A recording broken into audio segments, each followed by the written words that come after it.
मैं Jitendra Singh, Pascal civil services में आप सभी का स्वागत है। आज का हम लोग का क्लास है गुप्त काल के व्यापार एवं वाणिज्य के बारे में। गुप्त काल जो चैप्टर है इसमें हम लोग को पढ़ना है व्यापार एवं वाणिज्य। इसके विषय में हम लोग को अध्ययन करना है। गुप्त काल में व्यापार एवं वाणिज्य अपने चरमोत्कर्ष पर था। उज्जैन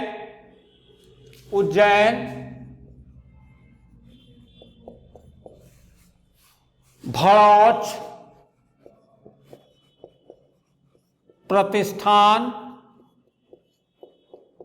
प्रतिष्ठान विदिशा प्रयाग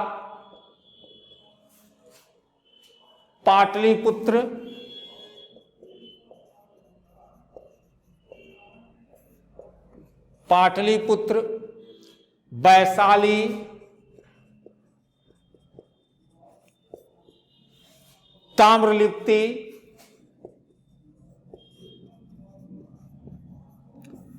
ताम्रलिप्ति मथुरा अहिछत्र कौशाम्बी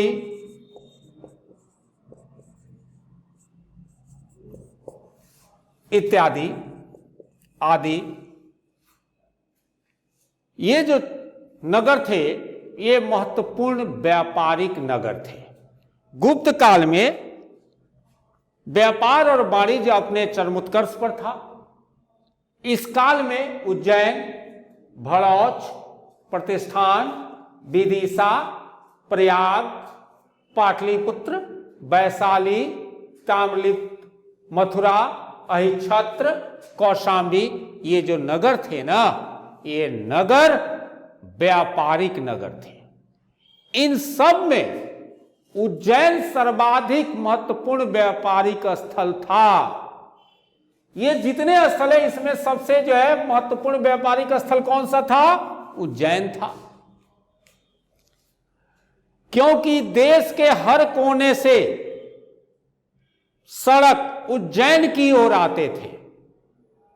देश के हर कोने से जो सड़क थे, मार्ग थे, वह उज्जैन की ओर आते थे। स्वर्ण मुद्राओं की अधिकता के कारण ही शायद गुप्तकालीन व्यापार का विकास हुआ। गुप्त राजाओं ने ही सर्वाधिक स्वर्ण मुद्राएं जारी की थी। इन स्वर्ण मुद्राओं को अभिलेखों में दिनार कहा गया है। स्वर्ण मुद्राओं को, गुप्त काल के स्वर्ण मुद्राओं को अभिलेखों में दिनार कहा गया है। इनकी स्वर्ण मुद्राओं में स्वर्ण की मात्रा कुषाणों की स्वर्ण मुद्राओं की तुलना में कम थी। ये क्वेश्चन पूछता है कि शुद्ध रूप से स्वर्ण मुद्रा कौन जारी किया था, तो वहां पर कुषाण मारिएगा। क्योंकि स्वर्ण मुद्राएं जो गुप्त काल में जारी किया गया था, तो उन स्वर्ण मुद्राओं में स्वर्ण की मात्रा कुषाणों की स्वर्ण मुद्राओं की तुलना में कम थी। ये क्वेश्चन पूछता है। गुप्त राजाओं ने गुजरात को जीतने के उपरांत, गुप्त राजाओं ने गुजरात को जीतने के बाद चांदी के सिक्के चलाए। संभवतः यह विजय चंद्रगुप्त द्वितीय द्वारा शकों के विरुद्ध की गई थी। तांबे के सिक्कों का प्रचलन गुप्त काल में कम था। कुषाण काल के विपरीत उल्टा गुप्त काल में आंतरिक व्यापार का क्या हुआ? लॉस होने लगा, ह्रास होने के लक्षण दिखने लगे। ह्रास के कारणों में गुप्त कालीन मौद्रिक जो नीति थी वह असफल थी। क्योंकि गुप्तों के पास कोई सामान्य मुद्रा नहीं थी जो उनके जीवन का भिन्न क्षेत्र में जो है प्रगति प्रदान कर सके। फाहियान ने बताया कि गुप्त काल में साधारण जनता के जीवन के विनिमय में वस्तुओं के आदान प्रदान या मुद्राएं जो है चलती थी। आंतरिक व्यापार की तरह ही गुप्त काल में विदेशी व्यापार भी पतन की ओर अग्रसर था, क्योंकि रोमन साम्राज्य निरंतर हूणों के आक्रमण को झेलते हुए काफी कमजोर हो गया था। अब इस स्थिति में जो है विदेशी व्यापार के पहले जैसी स्थिति बनाए रखना दूसरे रोमन जनता के करीब 6ठी सदी में चीनियों के रेशम उत्पादन की तकनीक सीख ली थी। व्यापार, चूंकि रेशम व्यापार ही भारत और रोम के बीच महत्वपूर्ण व्यापार का एक अवसर प्रदान करता था, इसलिए भारत का विदेशी व्यापार अधिक प्रभावित हुआ। गुप्त साम्राज्य के पतन के बाद देखिएगा कि भारतीय रेशम की मांग विदेशों में कम होने लगा। इसके परिणाम स्वरूप 5वीं सदी के मध्य रेशम बुनकरों की जो श्रेणियां थी उल्लाट प्रदेश में निवास करती थी, मंदसौर में जो है जाकर वो कार्य करने लगी। पूरब में भारत का व्यापार चीन से हो रहा था। इन दोनों के मध्यस्थ की भूमिका सिंघल द्वीप, जिसको श्रीलंका के नाम से जाना जाता है, वो निभाता था।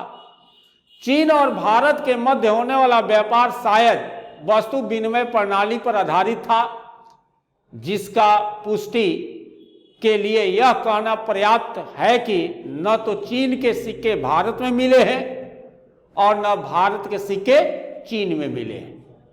भारत चीन को रत्न, केसर, सुगंधित पदार्थ, सिले सिलाए सुंदर वस्त्र निर्यात करता था। पूर्वी तट पर स्थित बंदरगाह ताम्रलिप्ति, घंटसाल से शायद गुप्त शासक दक्षिण पूर्व एशिया से व्यापार करते थे। पश्चिमी तट पर स्थित भड़ौच, कैम्बे, सोपारा, कल्याण आदि बंदरगाहों से भूमध्य सागर एवं पश्चिमी एशिया के साथ व्यापार संपन्न होता था। इस समय भारत में चीन से रेशम, इथोपिया से हाथी दांत, अरब, ईरान एवं बैक्टीरिया से घोड़ा आदि का आयात होता था। भारतीय जलयान निर्बाध रूप से अरब सागर, हिंद महासागर एवं चीन सागर में जाते आते थे। गुप्तों के समय में वस्त्र उद्योग सर्वाधिक महत्वपूर्ण उद्योगों में से एक था। रेशम, वस्त्र, मलमल, कैलिको, लिनन, ऊनी एवं सूती वस्त्रों की मांग की अधिकता के कारण इनका बड़े पैमाने पर उत्पादन किया जाता था। गुप्त काल के अंतिम चरण में पाटलिपुत्र, मथुरा, कुम्हरार, सोनपुर, शाहगौरा एवं गंगा घाटी के कुछ नगरों का विनाश, यानी कि नहीं कहेंगे उसका ह्रास हुआ। अब हम लोग अगले जो है वीडियो में सामाजिक स्थिति के विषय में हम लोग बात करेंगे। जय हिंद, जय भारत।